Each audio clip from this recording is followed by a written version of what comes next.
I say again, proceed to Crash Rescue Station, building 7042, and wait for instructions.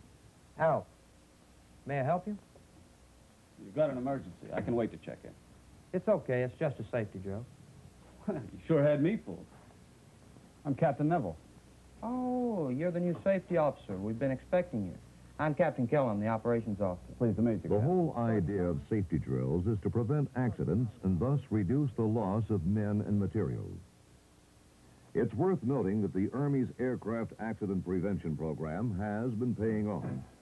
The accident rate throughout the Army has improved from 54.3 accidents per 100,000 flying hours in 1958 to less than 10 at present. But that's still far too many. What we've got to do is clear. Be more professional at the job of safety while doing all those things that have brought us this far. Safety around aviation activities requires attention to complex factors involving men, machines, and the environment.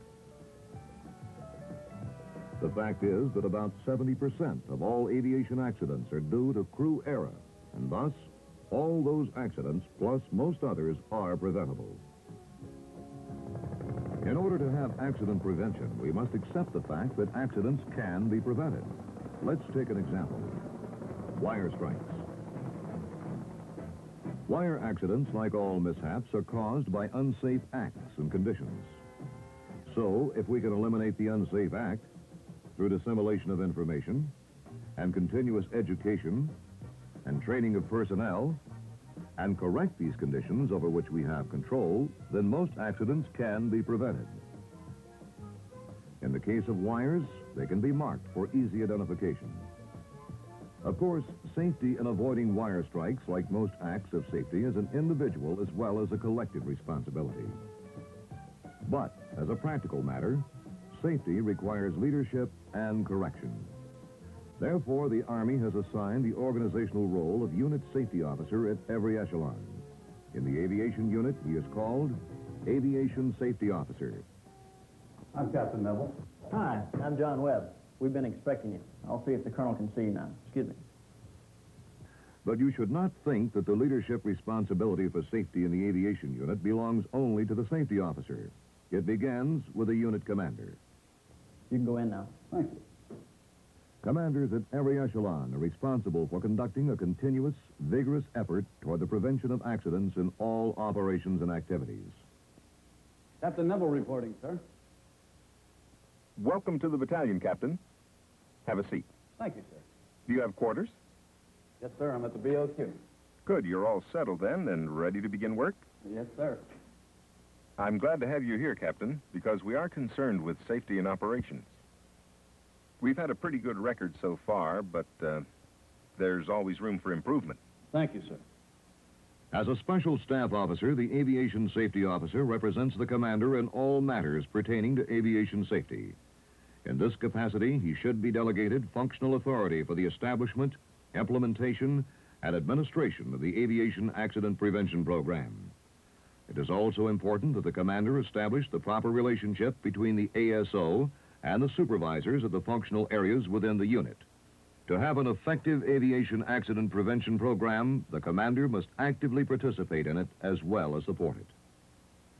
I see that you're school trained. Yes, sir. I've completed the ASO course at Rucker, and I've been exposed to the ASO's job in my last assignment. You were formerly a safety officer then. In a way, sir. I was acting ASO for a number of weeks before I received orders to go to school. At that time, I got some good on-the-job training from the departing ASO. Well, I'd be interested in hearing your views about how we can chalk up a better safety record. With your interest and support, sir. Okay, then, you see it as a management job. Yes, sir. It's a specialized kind of management job. Accident prevention, like all other activities associated with the use of resources, is a management job. Management is the judicious use of means to accomplish an end, the skillful use of means and ingenuity. Put another way, management means the ability to organize and lead an effort in an imaginative and resourceful way. But to do that takes a continuing input of information. In school, they say that safety is a result of efficiency, not an end in itself. In other words, if everyone performed his job properly and efficiently, the aviation safety officer wouldn't have much to do. Very interesting. As I understand it then, your philosophy is one of a problem-solving approach. Well, no, sir. Not if that means focusing on reactions to negative situations only. Seems to me it starts earlier than that. What do you mean? I think you've got to start by having a climate for safety. Well, I'll buy that. In line with that, I'd like to have you make a careful survey of operations here, then come to me with your recommendations.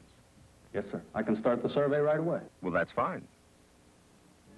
Whether a newly assigned ASO is taking on responsibilities for an existing accident prevention program or starting from scratch, a thorough survey is required. It's a good idea, where practical, for the commander to start the survey with the ASO, although it should not become a formal inspection, rather a chance for the ASO to get acquainted and find out what is going on. Often, the new ASO's greatest asset is his fresh viewpoint. However, the wise ASO will not rush to make corrections until he's established his lines of communications. A valuable aid in conducting the accident prevention survey is the Guide to Aviation Resources Management for Aircraft Mishap Prevention. The survey should be detailed and complete. Planning the survey is as important as carrying it out. A safety officer soon learns that he can do a better job by involving other people. Listening to their suggestions and asking questions results in a more thorough survey. A good survey is the basis for establishing priorities in dealing with accident potentials. It should record observable facts, background information about those facts, and recommendations on what should be done.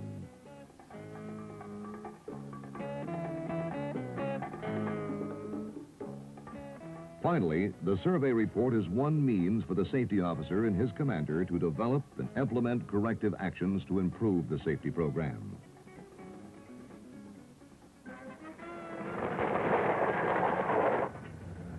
Of course, a viable safety program has to fit the situation anywhere in the world, with special emphasis on local conditions.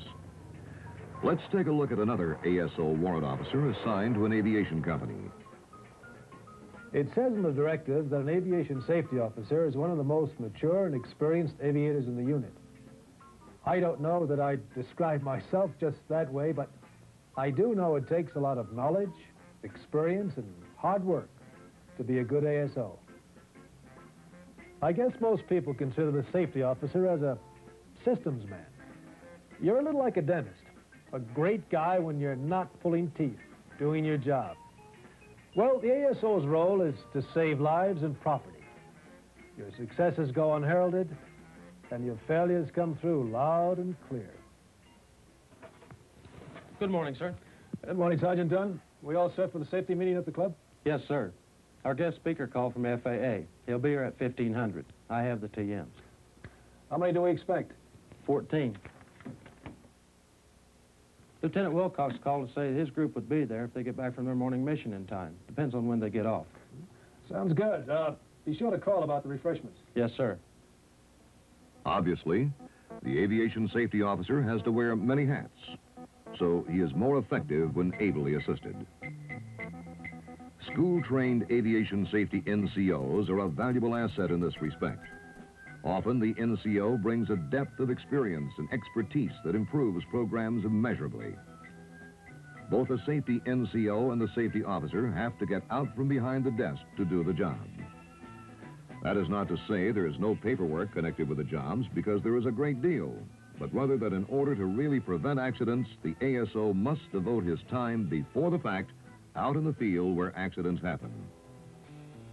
The real key to the accident prevention business is keeping an eye on every activity in the unit. That's why it's a full-time job.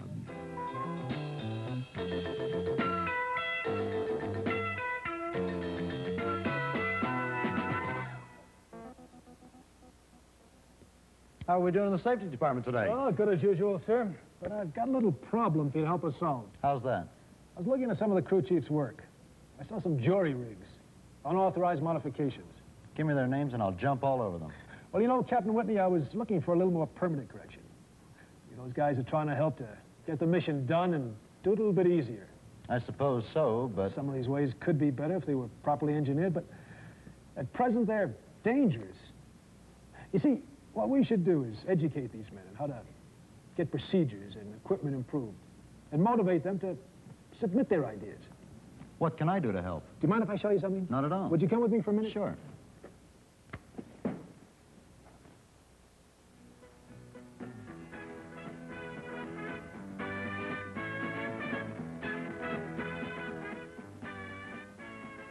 Somebody has said, correctly, that the ASO must be part psychologist, part diplomat, and an expert on just about everything. Maybe, but he is above all a problem solver and a problem preventer.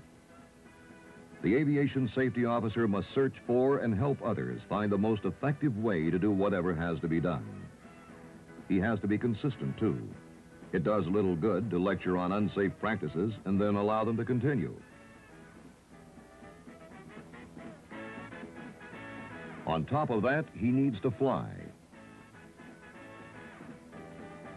He must fly with operational pilots to see how they're performing, and he needs to fly with instructor pilots to monitor the standardization program.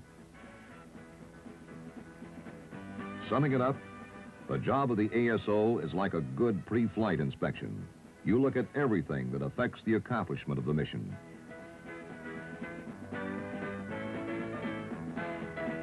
When he flies, he has to practice what he preaches.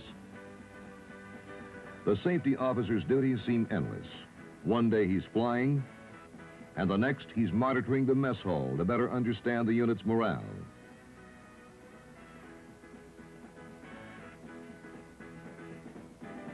He has to be familiar with maintenance, POL, and all other functional areas. Like we said, it's a full-time job. Meanwhile, back at the office, the ASO is required to maintain safety files, records, and statistics. From a safety standpoint, he evaluates new aviators reporting to the unit. Well, let me ask you a question about emergency landing techniques. Now, in this area, we've got a lot of mountains and trees. What would you look for as a place to land? Well, I have a little experience. If you can't maintain altitude, the trees can actually help if you've got an excessive sink rate. Now, do I understand you to say that in an emergency, a tree landing might be less dangerous than flat open terrain because the trees may cushion the impact? Yeah. Or so I've been told. Every contact the ASO has with the men in the unit is an opportunity to deliver a safety message or teach a safety fact. Likewise, the ASO involves himself in all phases of training relating to safety. He monitors standardization frequently, and he serves on the standardization board. In a real sense, the ASO is the safety resource of his unit.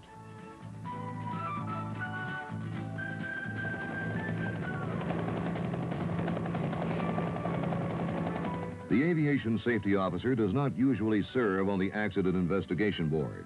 However, because of his training and qualifications, he may be requested to assist the board. When the investigation is completed, the unit commander reviews the report and discusses the board's findings and recommendations with his safety officer before he signs the report. Another important duty of the aviation safety officer is to establish, maintain, and rehearse a current pre-accident plan. Like all such plans, it just isn't enough to have one without a means for carrying it out. The primary and secondary alarm systems must be tested daily. That's a firm requirement. Periodically, full-scale rehearsals help each man understand his exact duties. It's up to the ASO to see that all personnel are capable of performing their duties in the pre-accident plan.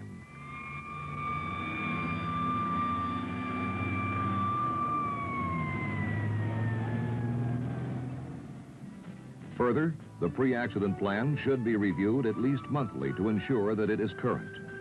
The point is that all such plans are subject to change by changing conditions and must be updated regularly.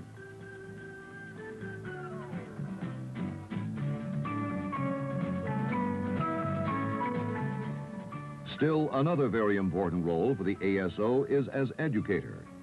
He must conduct safety meetings within the unit, and that requires teaching with a flair. A little showmanship adds interest. Another means to add interest is to involve the participants by asking them to prepare presentations. When it comes to safety, participation is essential. Guests and the group's own members add variety and new points of view. It also means that the lecturer has to bone up on the subject, and that may just help the participant act more safely. So when Mr. Brown asked me to talk on disorientation, I figured he was trying to tell me something. Well, I talked to the flight surgeon and reviewed some literature. What we're talking about is vestibular disorientation, or what you may have heard referred to as vertigo, spatial disorientation, or the leans. Whatever you call it, it's that confusion that you may get into when you can't see the real horizon with your eyes. You see, we have a kind of vestibular gyro in our inner ear. When we turn, the liquid lags behind and tells us we're turning. But when we turn rapidly, the fluid gets to moving too fast and makes us feel strange or even dizzy. Let me see if I can demonstrate. Captain Moon, how about you coming up and being the guinea pig for this? Safety meetings need action. They should never be dull and certainly should never become an ego trip for the safety officer.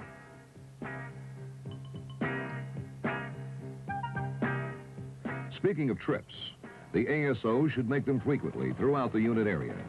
He must closely monitor all activities for unsafe acts and conditions. He also reviews, analyzes, and helps develop local SOPs in support of safety. Once the SOPs are established, he helps monitor their application. Just in case you think the ASO has about enough to do, we haven't covered it all yet. He obtains and hands out safety literature, reviews aviator flight records, observes flight and ground operations, and more. Wow. If the ASO is doing his job, he's busy full-time.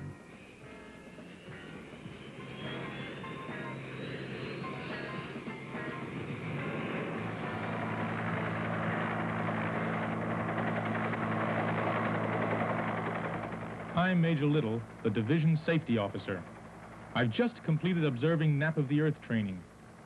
Safety management at the higher level also requires involvement in all aspects of operations.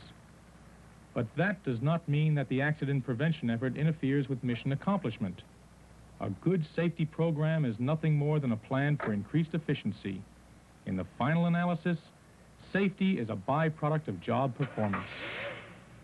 One agency to assist the commander and ASO in managing the accident prevention program is the Aviation Safety Council. I'm on my way to a council meeting now.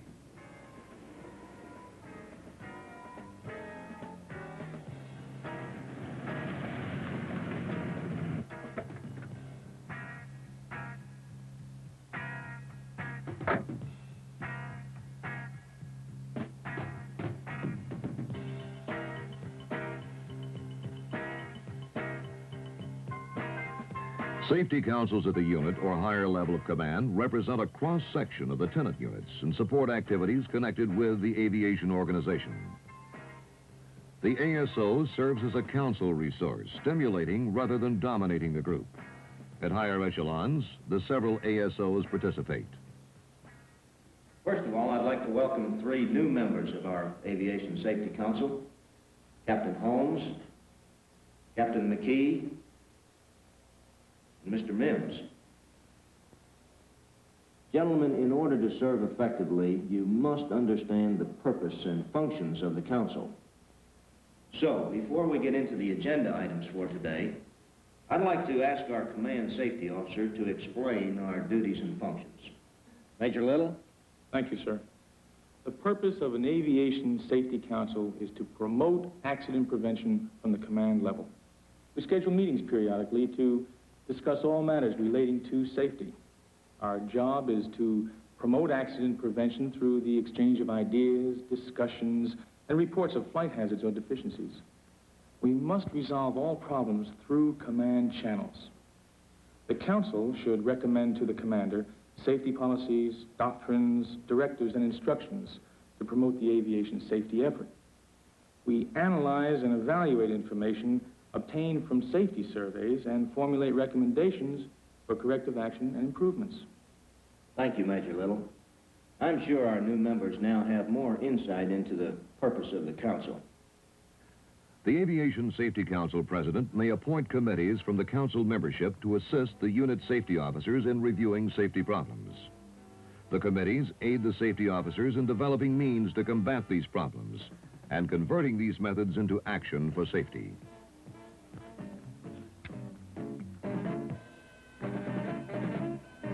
Just as there are many personnel resources available to help the ASO do his job, there are a number of aids and tools of the trade available. As an example, accident photographs can be used in a variety of ways to inform and teach. However, care should be used not to use photographs that are too graphic or gory. Research shows that fear is often a poor means of motivation, and many people seem to shut off the safety message when it gets too graphic. Safety posters and other reminders are important aids. Posters should be selected to support specific programs and be coordinated with training about that subject. Posters should be changed at least once a month. Good posters can be reused after a suitable lapse of time. Safety is a result of many impressions, and posters can provide some of them. An up-to-date file of safety publications is essential to the safety officer. To be of value, safety publications have to be read by the people most affected. A good way to get safety information across is to direct the reader's attention to articles applicable to their problems. Audiovisual aids are especially useful. Films are readily available from the nearest Army Audiovisual Support Center. Film catalogs have special categories for safety films, and they are described as to content. Finally, the Army Aviation Safety Agency reports and messages represent the ASO's pipeline of current information. These should all be evaluated in terms of the local situation and used to generate training and procedures. The need for being current and applying information is at the heart of any accident prevention program. The ASO is the key link in the communication and feedback loop system. Of course, the aviation safety officer must be knowledgeable in all phases of training and operations. Further, the ASO uses his knowledge and resources to stimulate a positive safety attitude. In other words, the ASO has a very large, important, and full-time job. Let's face it, the success or failure of the safety program is directly related to the capabilities and efforts of the aviation safety officer. His is the key role in the Army's accident prevention program. He must be alert to the contributions of others and encourage all personnel towards safer practices. The ASO must be an able administrator, even though he has no command authority, and he must be a good communicator, especially with his commander. While the commander has the final authority and, in a real sense, is the command safety officer, he extends his mission accomplishment by using his ASO to carry out the safety program.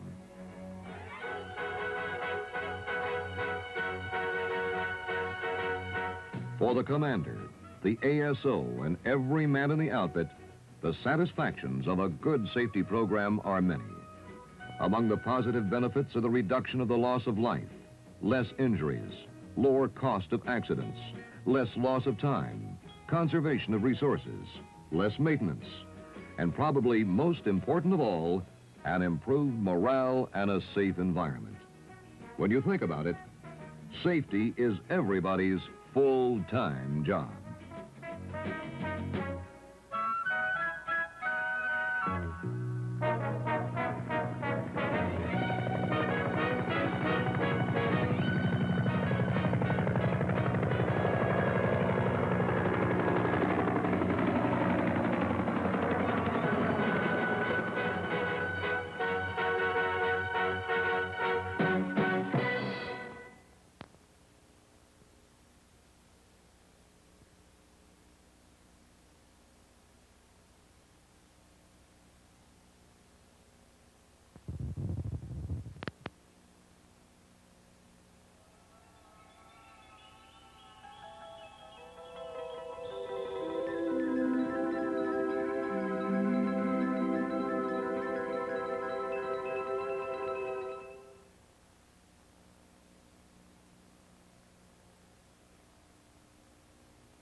But the souls of the virtuous are in the hands of God.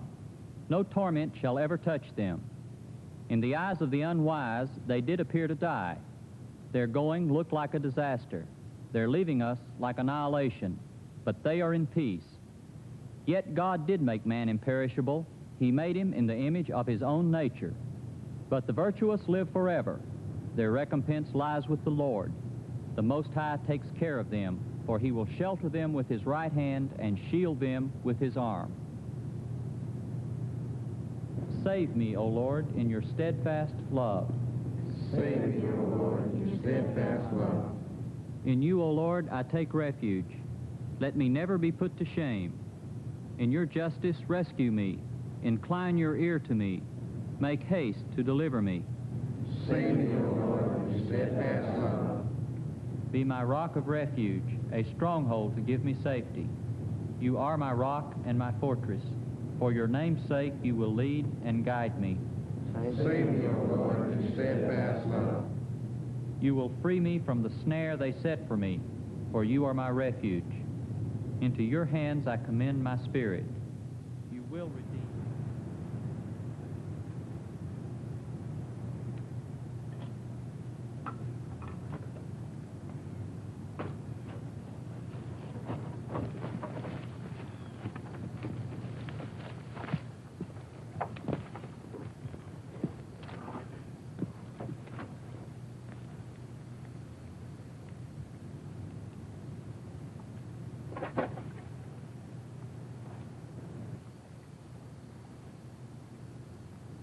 Specialist Michaels?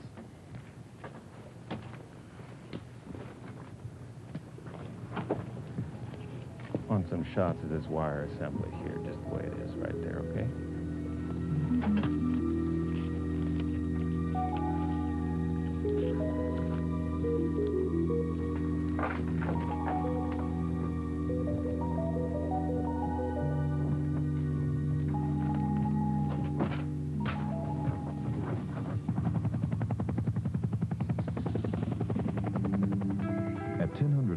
on 10 April, aircraft number 0475, a UH-1, with its flight crew and 6 infantrymen as passengers, took off from base camp on a troop insertion mission. The 6 infantrymen were to be dropped off at 3 designated LZs to join training operations already going on in each area. In weather that had been reported as good when the mission began, 2 of the 6 passengers were successfully landed at LZ Alpha. The pilot in command of aircraft 0475 was a CW-2, qualified and experienced in the UH-1. The co-pilot was Second Lieutenant Paul Edwards, a pilot with a reputation for sound judgment and fly-by-the-book procedures. The crew chief was Sergeant Henry Brenner, whose record indicates he knew his job and had done it satisfactorily. No evidence of prior negligence or disregard for safety or maintenance procedures. After waiting 5 to 10 minutes at LZ Alpha for reasons not known, aircraft 0475 took off in a northerly direction where weather was continuing to deteriorate, especially in the mountainous area directly ahead of the aircraft. No communication was received from the flight crew after departing LZ Alpha, and no flight plan was filed. In the minutes that followed, a combination of judgment and navigational errors, fog and rain, and the absence of sound command guidance worked to cause this aircraft to crash. The flight crew and 2 of the 4 infantrymen aboard were killed. There were many unanswered questions. The investigative team began talking with witnesses who had seen the aircraft during its final flight. We're about through here, Mr. Dawson. I want you to get a statement of what the young lady who saw the aircraft near her house remembers about its flight path and weather conditions that morning. Okay, Colonel.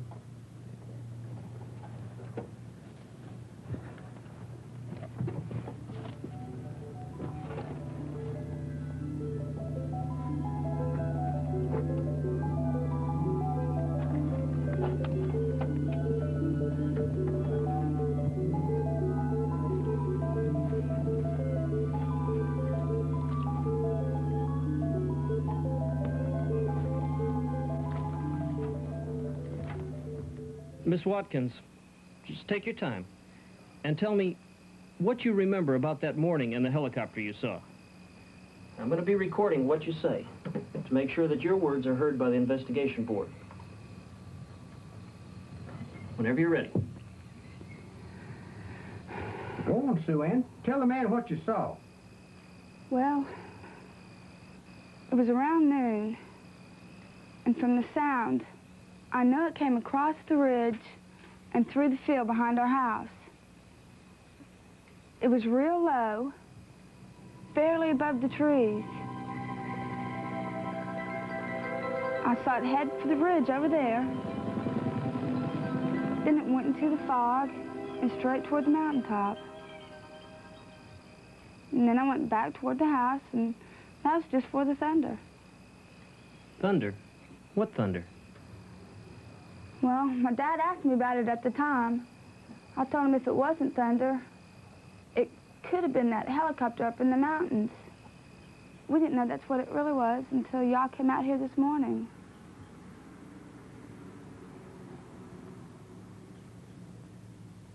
When we finally took off from the first LZ, the weather didn't seem too bad. But after a few minutes of flying, I remember we lost sight of the treetops and ground. It got that foggy.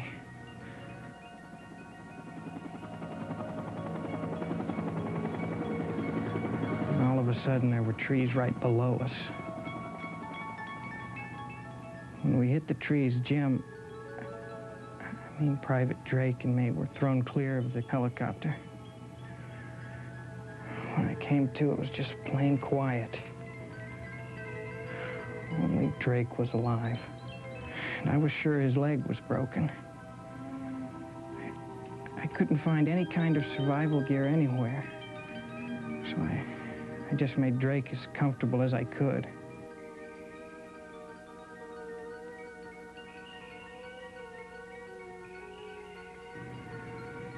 What'd you do after making Private Drake comfortable? Well, it was cold and rainy up there, and hard to see very far in the fog. I just wanted to sleep, I guess. Next morning, better weather, I left Drake where he was and made my way down the mountain to a house. The people there took me in and called the sheriff. And the rescue team went up and brought Drake back down. That's about all I really remember.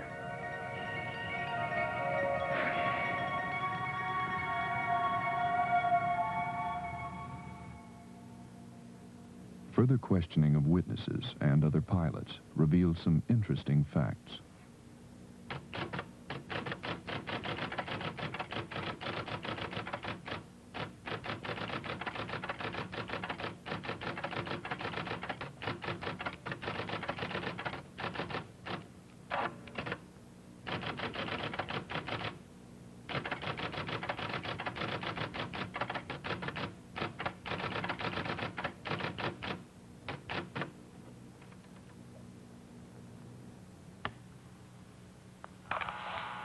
No, sir. I don't recall any special briefings in the recent past about flight procedures in mountainous areas.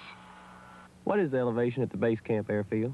I believe it's 1,500 or 1,550, somewhere in that range.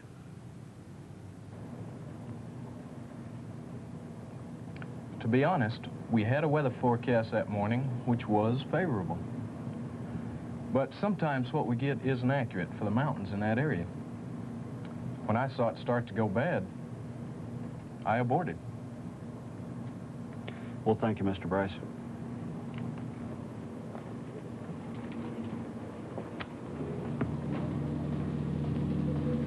No survival equipment was found aboard aircraft 0475 or at the crash site. No, sir, there was no flight following after the aircraft departed, LZ Alpha. We checked the DA form 2408-13 for 0475. There's no entry for either the problem with the pilot's attitude indicator or the transponder. I was assigned as the AMC for that day's mission, but we had a mixed group of pilots from different units who weren't used to flying as a unit. No, sir. I can't think of any reason why the pilot would have avoided flying IFR. He was experienced and he was qualified. I flew with him on 2 or 3 occasions. He was a good pilot. It was a good flight crew, in my opinion. Even though the accident actually happened when the aircraft hit the trees, it began earlier at some undetermined time. For this particular mission, it began when the decision was made to send the flight up from base camp with no recognizable leadership. The accident was a result of an accumulation of factors, including the PIC's disregard for sound aviation procedures, as well as a lack of unit leadership and involvement. Thy rod and thy staff, they comfort me. Thou preparest a table before me in the presence of mine enemies. Thou anointest my head with oil. My cup runneth over. Surely goodness and mercy shall follow me all the days of my life, and I will dwell in the house of the Lord forever. And so we pay our final respect to those who died in this tragic accident. Second Lieutenant Gary Lewis, Sergeant Martin Sanders, and in memory of the flight crew, Sergeant Henry Brenner, crew chief, Second Lieutenant Paul Edwards, co-pilot, and Chief Warrant Officer, 2nd Grade Matthew Ross, pilot. Our Father, who art in heaven, hallowed be thy name. Thy kingdom come, thy will be done, on earth as it is in heaven.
still don't believe it.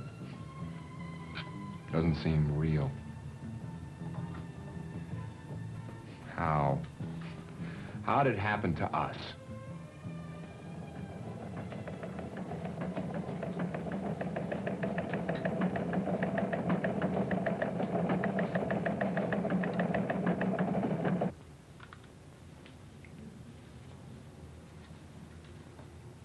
Captain,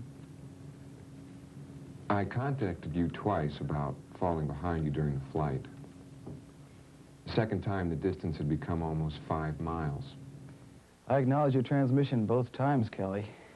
But it wasn't until I got your Mayday call that I thought you were really in trouble.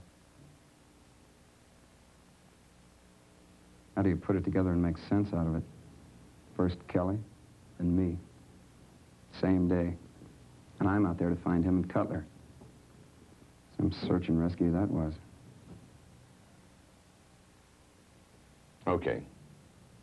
Let's talk about today as a group, and then try to put it in order. Very shortly, we'll have accident investigators here to find out what happened. What caused 2 of our helicopters to crash on the same day within the same area. We can't change what happened. But if we're honest to ourselves and to each other, we should be able to prevent any such repeat performance.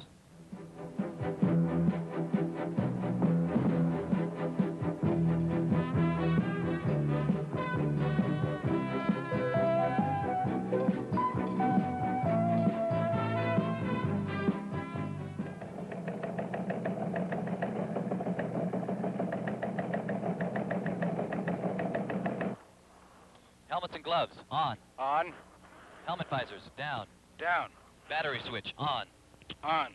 Our mission was routine. 2 Cobras, mine and Kelly's, were to fly west from McMaster's to Spire Point and on over to Kensington Falls. Kelly and I were briefed on the flight route and weather. McMaster's had clouds to the west, but enough holes to permit going VFR over Spire Point. Set.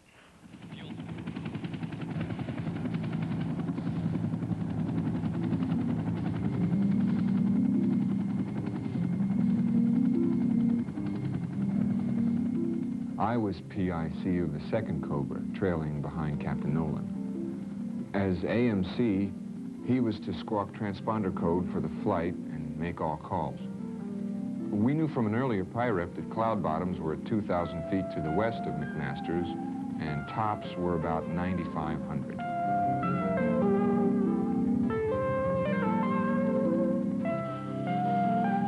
About 2 miles west of McMaster's, we reached the clouds.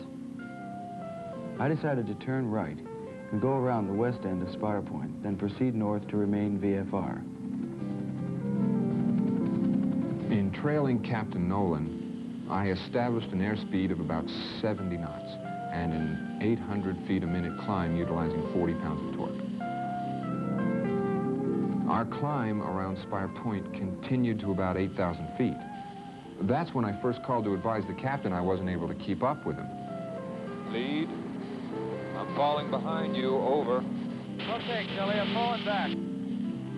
At 10,000 feet, I called Captain Nolan again and restated that I wasn't keeping up with him. You and I'm losing sight of you, over. By now, I was about 4 or 5 miles behind him. When we climbed to 11,800, my climb rate had dropped to 400 feet a minute and the airspeed to 50 knots.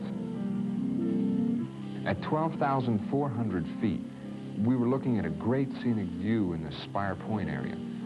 So I asked my co-pilot if he wanted to get a picture of it, and he indicated he'd like to snap a couple.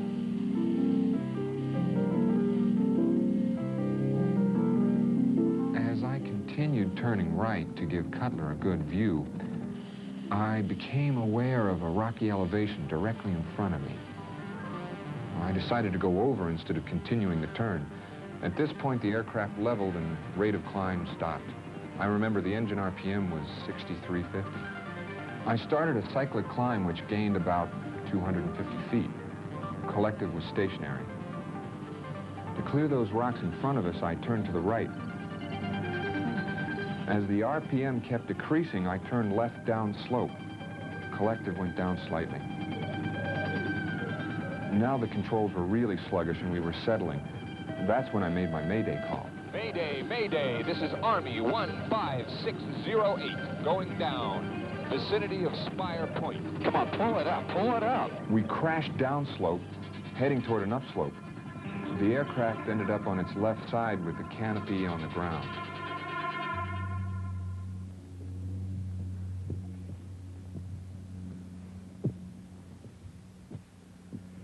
We cleared the aircraft okay after Cutler blew the canopy, but in the confusion of crashing, I didn't turn off fuel or battery. So the engine continued to operate for about 30 minutes after we hit. All Cutler and I could do then was wait for rescue. And that's what I can tell the investigation team. Then we wait for them to tell us.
That was our number one. And then there were two. Yes, sir. That's in the vicinity of Spire Point? Yes, sir. What about the condition of the crew? Yes, sir. Yes, sir, right away. We've got a Cobra down in the vicinity of Spire Point. We're not sure about the condition of the crew. Now, the medevac helicopter is not available. Went out this morning to Base Camp Bravo. Get a medic and get ready to move out of here as soon as possible. We can do it, Major. The fastest I can get an aircraft ready. Good.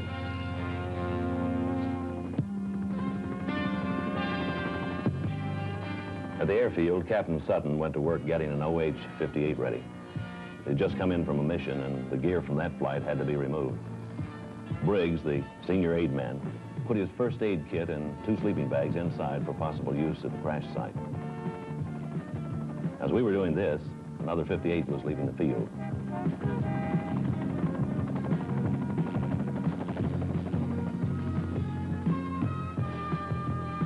From what Major Flint had told me, I considered time important.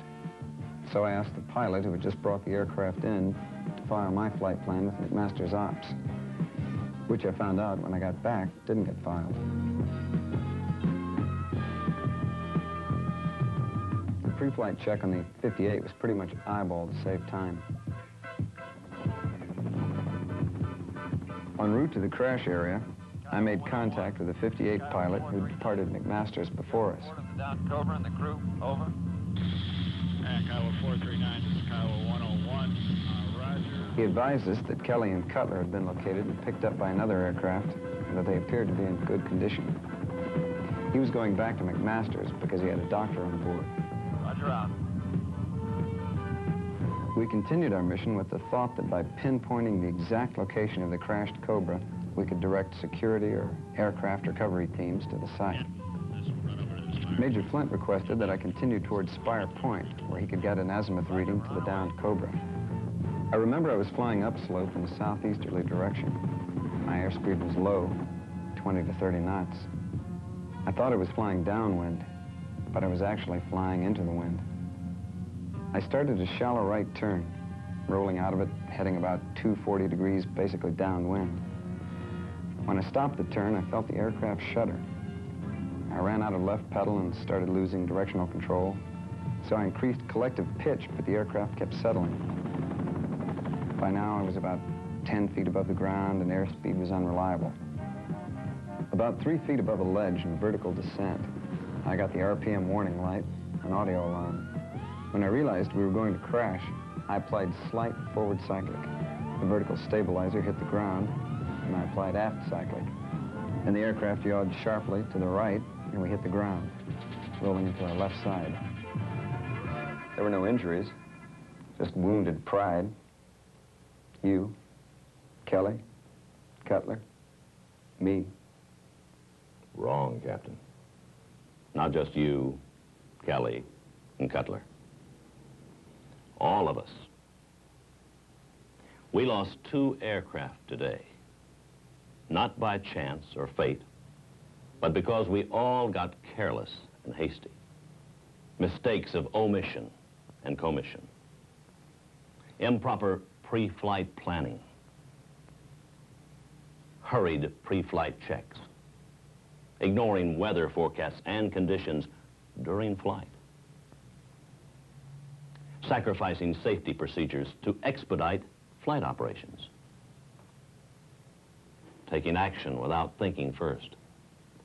Allowing our personal reactions to override sound operation and safety procedures. No accident investigation board has to tell us that. We have to tell them, because it's true. Come in. Excuse me, sir. The accident investigation team has arrived and would like to talk to Mr. Kelly about the Cobra accident. Thank you.